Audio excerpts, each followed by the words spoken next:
Pets, as much as we love them, they tend to leave smells on our sofa.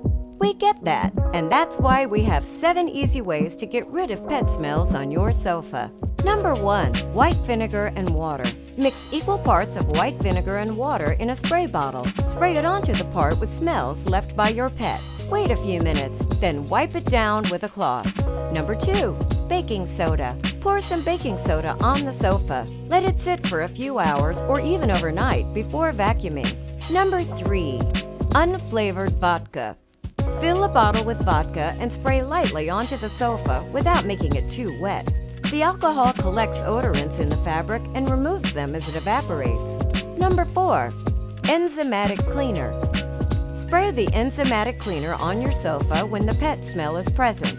The good bacteria in the enzymes effectively digests waste, stains, and bad odor in the fabric of your sofa, leaving it clean and fresh.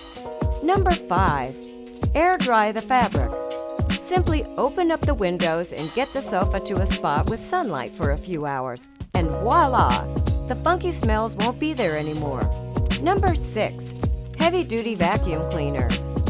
If you don't have one, consider renting one for an affordable price. Toggle between the dry and wet cleaning to thoroughly remove pet odor as well as dirt. Number 7. Activated charcoal. Place them in the corners of your sofa to absorb odor and moisture effectively. Goodbye, pet smells. Hello, fresh sofas. Need more tips on sofa maintenance? Subscribe to our channel now for more hacks.